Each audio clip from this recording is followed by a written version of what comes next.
Hi, people.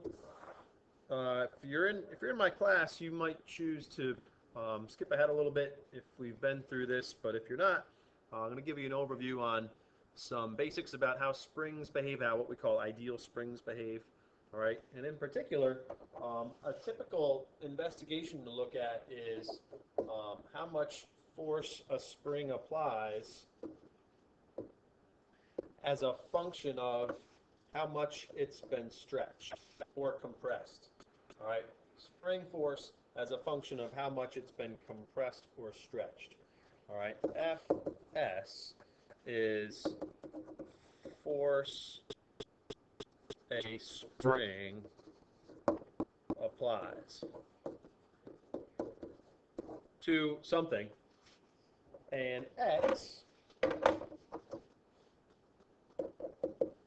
is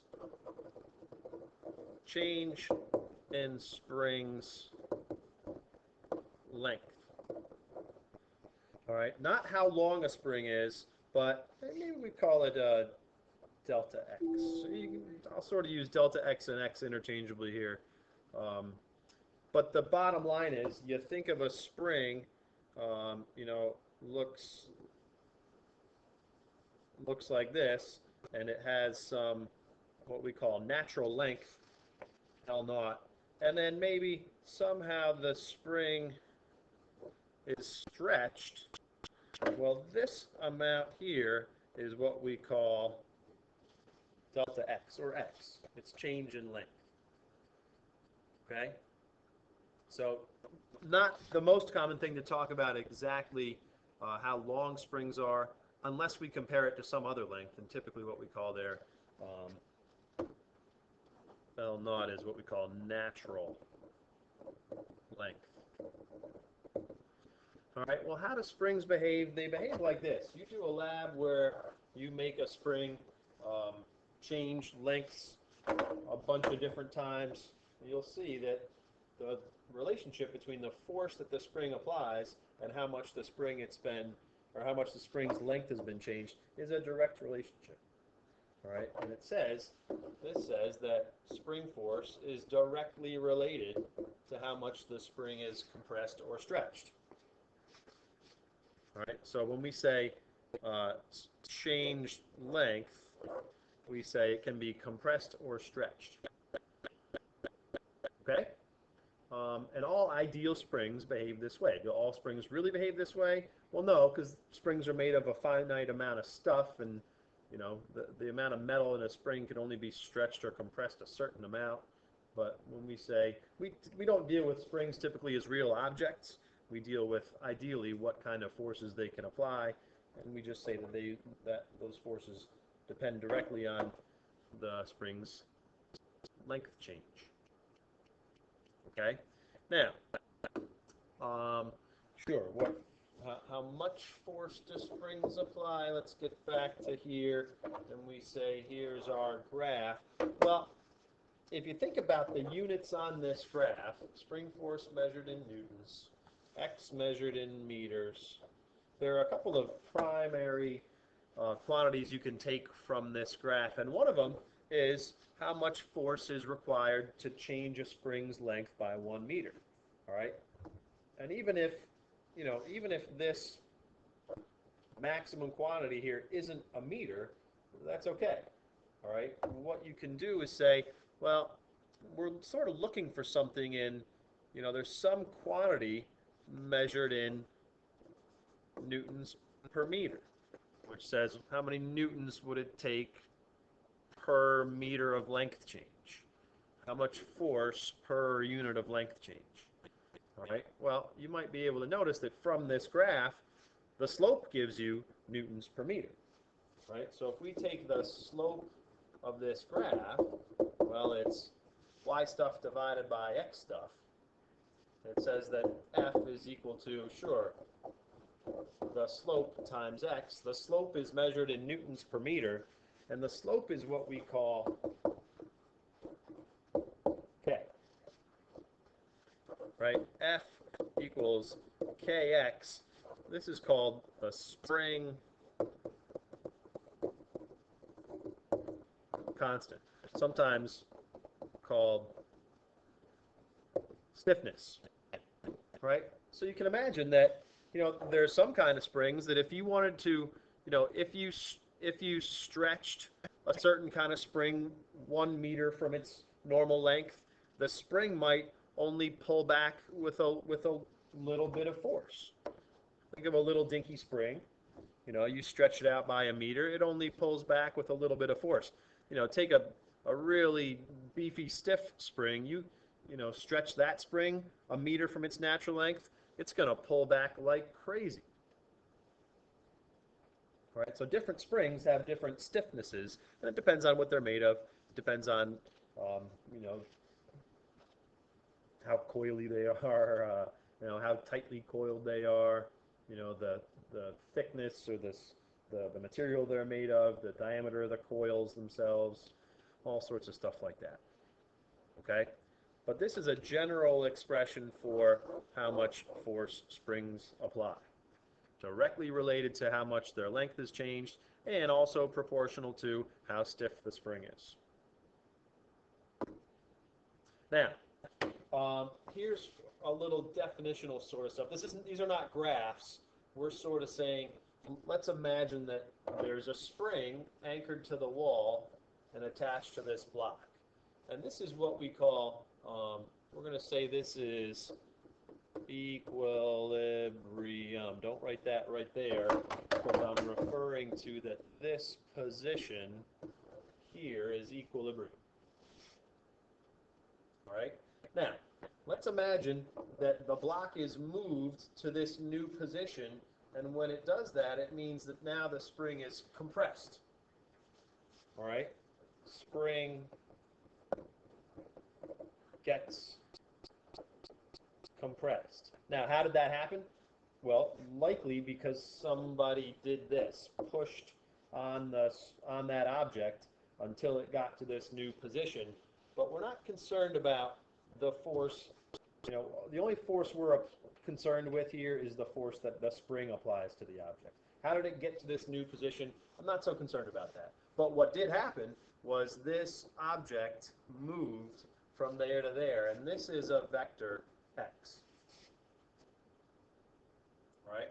Well, what happens when this object is displaced that way, or really when the spring's length is changed by this amount, delta x, right? Saying that the block moved that much is the same thing as saying the spring's length is changed by that much. Well, what happens is this spring has been compressed from its natural length, and what it tries to do is it tries to get back to its natural length. So the spring applies a force that I'm arbitrarily going to say is, that's too long. How can something arbitrary be too long? Well, sure. I'm going to say that long. There's no right answer for how long that is in this drawing. Okay? All right, fine.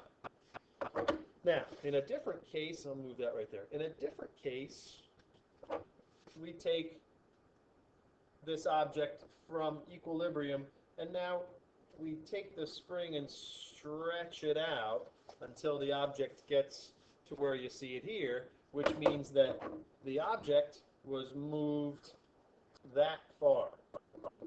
Here's a different x. And that means, well, if the object was moved that far, it means that the spring was displaced by that much. The spring was stretched by that much.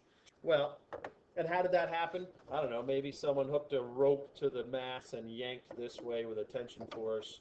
Again, I'm not concerned about how we got there. What I am concerned about at this instant is, what does the spring do? All right, well, what the spring does is, again, it tries to get back to natural length. All right, it applies a force back to the left. Now, here's what I've done, is you might notice, let's call this delta x1 or x1, and we'll call that x2. If you notice, x2's magnitude is twice x1's magnitude. And you know what that means? Well, since F is kx, F and x are directly related, it means whatever this force was here, we have to have twice that force but this also has to pull back in the opposite direction. So let's try to do this. There's one of them. I need two of those. So it looks like, yeah, okay. So it looks like the force is that long. Now I can get rid of this. The force is that big. Okay, fine. All right. So now, if this is Fs1, this is Fs2, where again, Fs2 has to be twice Fs1. And this is a vector also. So two real important things that we can know here. All right. One is, that F is proportional to X. Linearly related to, directly related to. All right. So that's this part. When the change in length changed by a factor of 2, so did the force. All right. The other thing is that notice the relative directions of X and F in each case. In this case, X is to the left, F is back to the right. In this case, X is to the right, F is back to the left.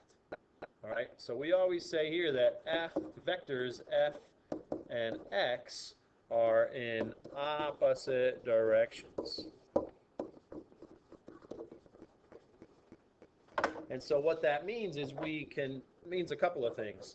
It means we can turn Hooke's law into a vector equation, right? Normally before we just said kx, but when we say vector, we do this, which is to say, right, we capture that with just the algebra, and the opposite direction part, I should do that in red, the opposite direction part we capture right there. All right, and trivia,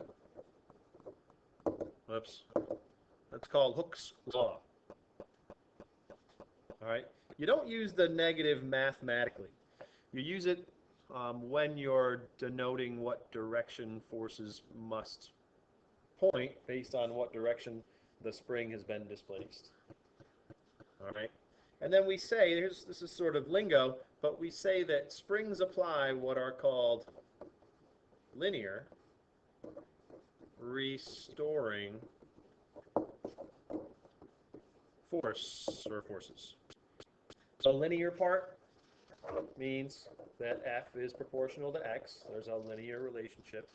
The restoring part means that F and S, or X, excuse me, and X vectors are in opposite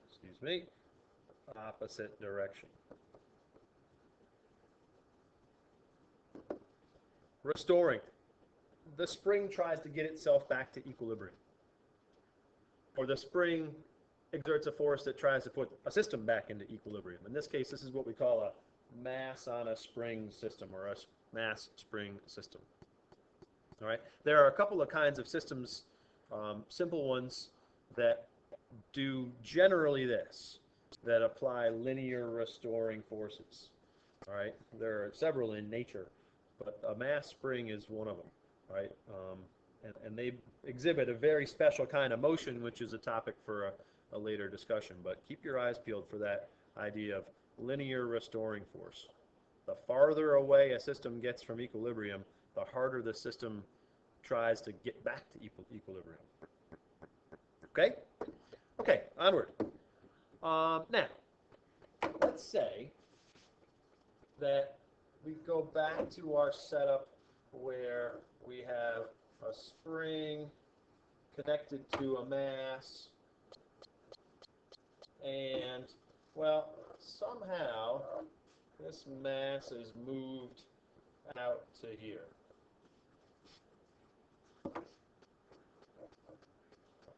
Well, what must happen? What must have happened? Well, this object, especially, of course, we're assuming that this is the spring's natural length. Well, this block isn't going to get, we're not going to get this change in length spontaneously. So what must have happened?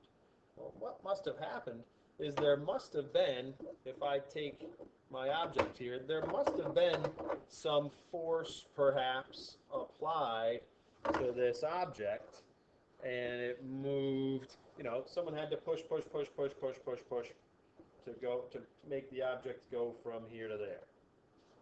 You get me? Well, that means that there was a force that was applied through some distance. All right? And, well, force X.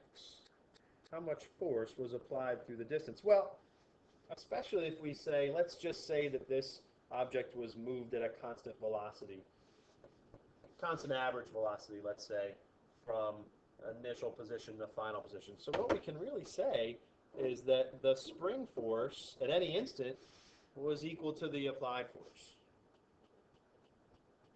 Well, so that means that what had to happen was there was a force both that was applied and that the spring applied that varies like that. All right, and bottom line is, if we're applying a force through some distance x, that means that there's work done. And that work, in this case, well, F times delta x. We'd call it A times x, I suppose.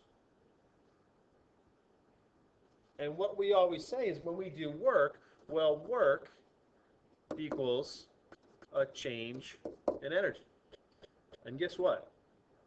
Springs can store energy.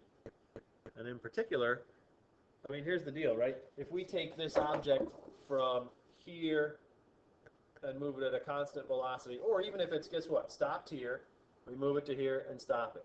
Well, guess what we didn't change?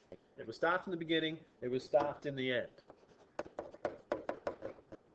There's no change in delta K, sorry. Right? It was stopped in the beginning, stopped in the end. Well, if we call the ground height 0, it was on the ground in the beginning, it was on the ground in the end. Well, there was energy that changed because work was done. All right? And in this case, the spring gained potential energy. There was an increase in the, well, really there was an increase in the spring mass system's potential energy.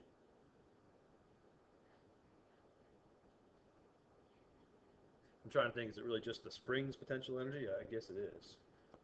I think you're okay either way you want to say that. All right, so we get to this idea of potential energy that a spring stores. And that's actually a form of mechanical energy. All right? Well, the amount of work that was done is equal to that change in spring potential energy. And so let's say that we stretch the spring, I don't know, that far. But here's the problem, or here's the little wrinkle. The wrinkle is that if we start at rest, end at rest, that's not going to happen by applying a constant force. All right. In the beginning, it only actually takes. I mean, the spring actually isn't.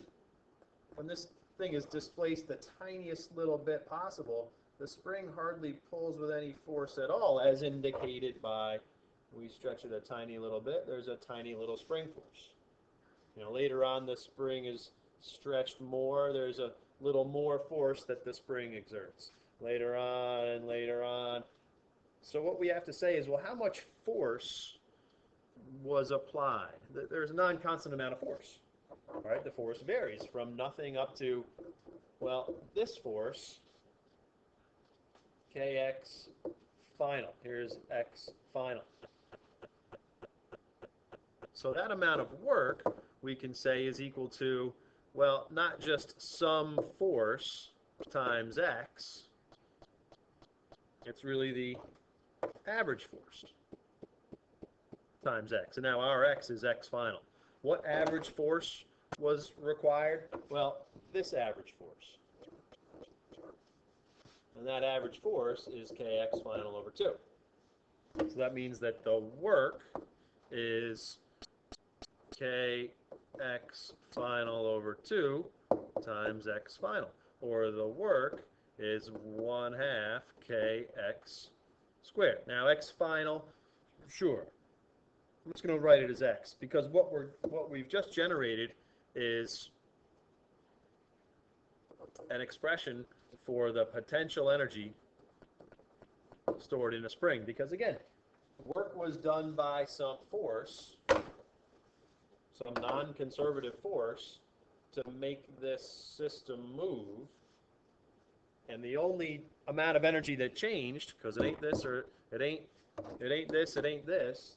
The only amount of energy that changed, can you give me a minute, please? Thanks. Is the potential energy stored in the spring. All right, so here's our expression that's equivalent to the work done. Now we can drop that final. That is potential energy stored in a spring. All right. Here's a simple sort of couple of examples, very standard ones. You hang a block from a spring, and the block reaches equilibrium. All right. So what's the spring's constant? What we do here, we start with a free body diagram. All right. And what we have are two forces, mg and the spring force. All right. And when we see this, that means that net force is 0. And that says that Fs minus mg is 0, or Fs equals mg. And Fs we get to write as kx. I'm not writing negative here because the negative just indicates the fact that the object probably was like this, attached to a spring. But then when we, let this thing sag, well, the spring does this, and therefore delta x, or our vector x, is that way, and therefore the spring force is upward. So I don't need to write negative kx. I've indicated that the spring force is opposite the direction of the x vector. All right, so k, mg over x. And check it out. Here's two different lengths. Therefore, your x is the difference in those lengths. It looks like this should probably say centimeters. All right. Now, the energy stored in the spring now, well, we're going to say that U is 1/2 kx squared. And whatever we get for k, you jam that in there. I mean, we could just write, you could do it like this, 1/2 mg over x times x squared. And so you could say that it's just 1/2 mg x. So this factor of x and that one go. Okay, so solve both of those. Get your number. And last, here's what I want you to try to do for the next time I see you. All right? This is another case where we get, here's a spring at natural length. All right? Sorry, that's not natural length. Here's a spring that's compressed. All right? This is natural length. All right? And at this case, at this instant, we're going to say that block is released. So this isn't a block that's attached to a spring. It's just pushed up against a spring. So in this case, we push a block up against a spring, and we say released from rest. All right? Well, in this case, the spring is not back to natural length, but getting there. That's an intermediate step. And in this case, the spring's back to natural length, and the block comes off the spring. It doesn't really matter if the block comes off, but let's say that it does. Here's what I need you to try to do. I need you to draw your bar graphs of spring energy, kinetic energy, mechanical energy. And remember, spring energy is a form of mechanical energy. Okay? So you'll have bar graphs. Be careful, right? You can be qualitative and get the idea, or you can do your best to be quantitative and come up with very accurate, correct results. All right? Do your best here. See you soon.